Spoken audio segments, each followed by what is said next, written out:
दोस्तों, क्या दिल्ली की खेती वाली जमीन अचानक करोड़ों में बदलने वाली है? क्या 53 लाख प्रति एकड़ की सरकारी कीमत सीधे 5 करोड़ तक पहुंच सकती है? और क्या लैंड पूलिंग पॉलिसी आपके खेत को सोने की खान बना देगी, या ये एक बड़ा रियल एस्टेट ट्रैप साबित होगा?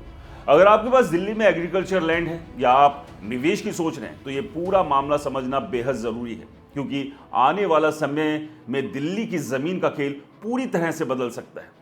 दिल्ली में आज भी कई इलाके ऐसे हैं जहां जमीन टेक्निकली रूप से एग्रीकल्चर कैटेगरी में आती है, लेकिन जमीनी हकीकत कुछ और है। नजफगढ़, नरेला, बवाना, अलीपुर, कंझावला और छतरपुर जैसे इलाके अब सिर्फ गांव नहीं रह गए, बल्कि तेजी से अर्बन एक्सपेंशन जोन में बदल रहे हैं। यहाँ पर फार्म हाउस, कंट्री होम्स और प्लॉटिंग का ट्रेंड तेजी से बढ़ा है। यानी कागजों में ये जमीन खेती की है, लेकिन असल में ये रियल एस्टेट इन्वेस्टमेंट का बड़ा सेंटर बन चुकी है। सबसे बड़ा सवाल आता है सर्कल रेट का, जो दिल्ली में एग्रीकल्चर लैंड के लिए करीब 53 लाख प्रति एकड़ है। चौंकाने वाली बात यह है कि यह रेट 2008 से अपडेट नहीं हुआ। पिछले 17 सालों में दिल्ली और एनसीआर में इंफ्रास्ट्रक्चर का जबरदस्त विकास हुआ है। मेट्रो नेटवर्क फैला, एक्सप्रेसवे बने, आरआरटीएस कॉरिडोर आया, लेकिन सरकारी सर्कल रेट वही का वही है। यानी वजह यह है कि मार्केट में जमीन की कीमत 4 करोड़ से 20 करोड़ प्रति एकड़ तक पहुंच गई, जबकि रजिस्ट्री आज भी पुराने सर्कल रेट पर होती है।